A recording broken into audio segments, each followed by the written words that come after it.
ধুর ব্যাং, এই ফার্স্ট বেঞ্চে বসে এক্সাম দেওয়ার থেকে না দেওয়া ভালো। আমি তো কিছুই পারছি না, কি করব আমি এখন? কাউকে একটু শর্ট প্রশ্ন জিজ্ঞাসা করি। কাকে জিজ্ঞাসা করি? এই এই বল না রে, আমাকে একটা শর্ট প্রশ্ন বলে দে না, একের ক্ষয়টা বল না। আমি পারিনি রে। পারিসনি লিখতে? আমি তো দেখতেই পাচ্ছি তুই লুজ নিয়ে যাচ্ছিস, আবার বলছিস যে লিখতে পারিসনি। সব নাটক তোর। কিছুই তো পারছি না, কিছুই কমন আসেনি, কি করব আমি এখন?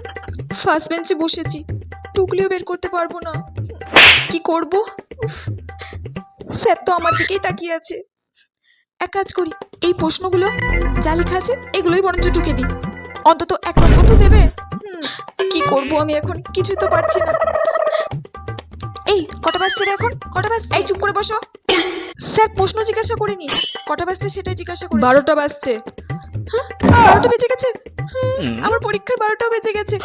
বাড়িতে গেলে মা তো আমাকে পিঠে চালা কাটবে।